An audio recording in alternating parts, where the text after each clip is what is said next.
Hey Psych2Goers, welcome back to our channel.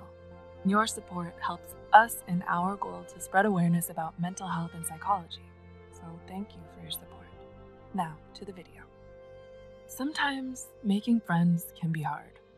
Have you been through this scenario? You start your first class. It's your first day back to school. A new semester, a new schedule, new people. Anything could happen. The student you end up sitting next to could be your next best friend. The possibilities are endless for friendship. That's what you think your first day. The next day, the hope is still there.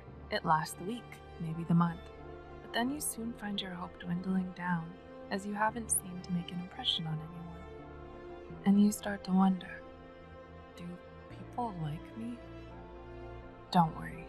Odds are, others just haven't gotten to know more about you and what makes you great, because we all have something that makes us great to someone out there.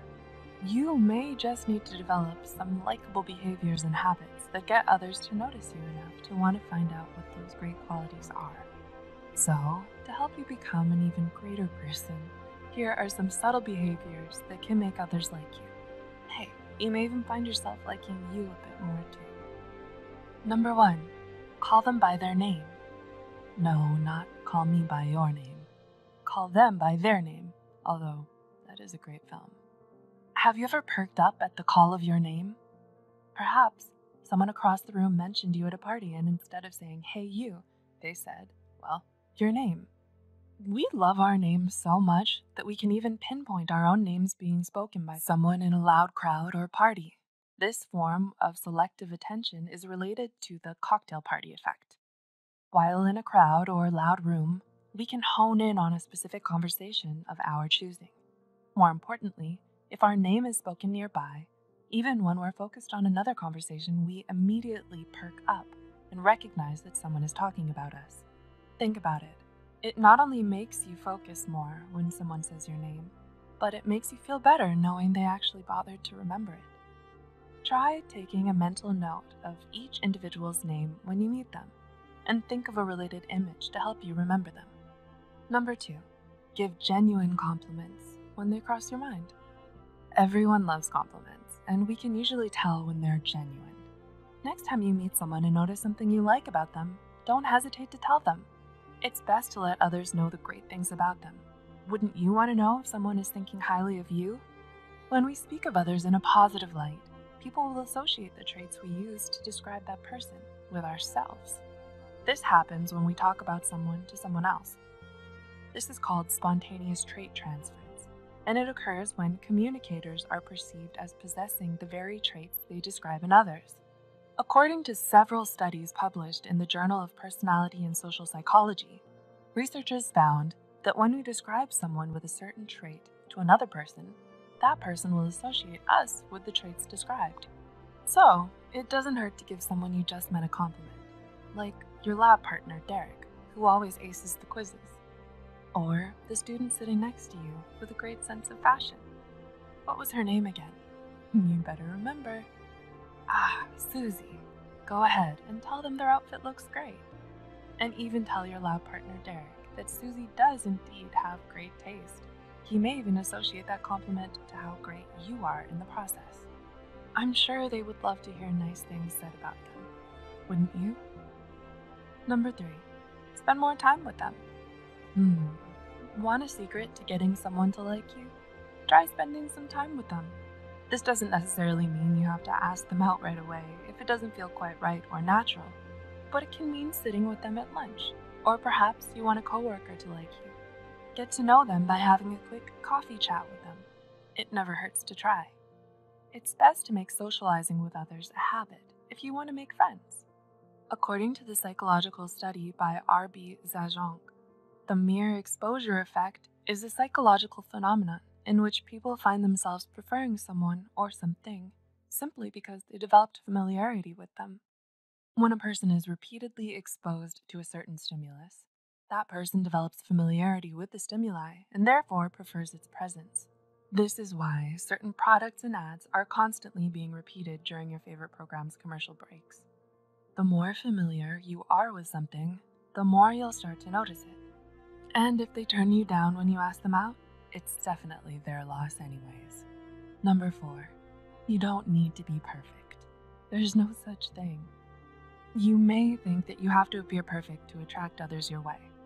How could your friend possibly like you if you don't ace every single test? How could they admire you if you don't look extremely fashionable every day? Props to Susie, though.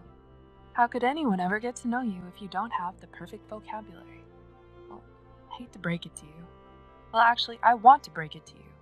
But people don't actually care that much. While you might think otherwise, often people find this so-called perfection intimidating, distant, or unattainable. Yeah, I know, not even perfect is good enough. In fact, people may find others who aren't superbly perfect and who even possess the rarity of these so-called flaws as more attractive. In a study, researcher Elliot Aronson had people rate fake test takers based on their attractiveness. Test takers would either do great on a test, mediocre, or poor. The imperfection? Some test takers would act clumsy and spill coffee at the end of the interview. After, their scores were revealed. People rated the test takers who spilled coffee at the end of their interview the highest on the attractiveness scale, meaning people want to see that you're intelligent and capable, but that you aren't perfect.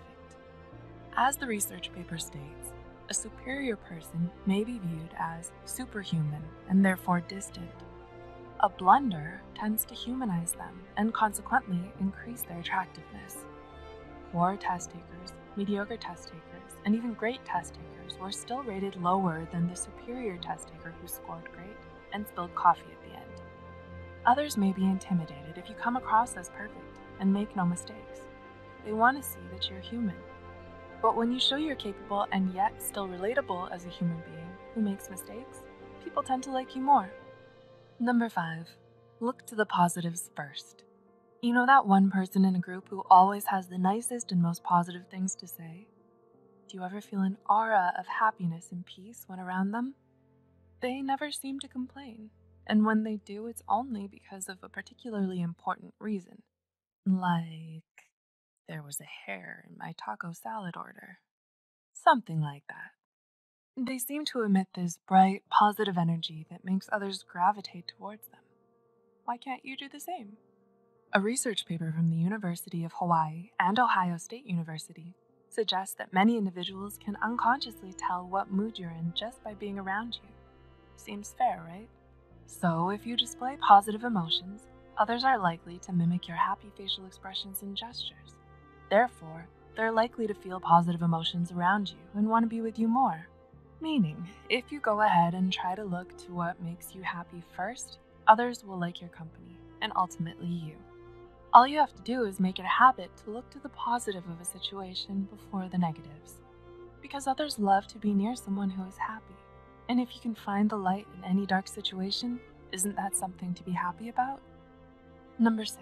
You actively listen and let others talk about themselves too. When we try to jump into a conversation and interrupt someone with our own thoughts on the subject prematurely, it can backfire. As much as we humans love to talk about ourselves, it's important to realize others want to talk about themselves too, which means if you let them, they may just like you a bit more. Harvard researchers discovered that taking the time to talk about yourself can have its rewards. In one of the 5 studies, subjects sat in an fMRI machine and had to respond to questions about either their own opinions on a subject or another's. Regions of the brain associated with reward and motivation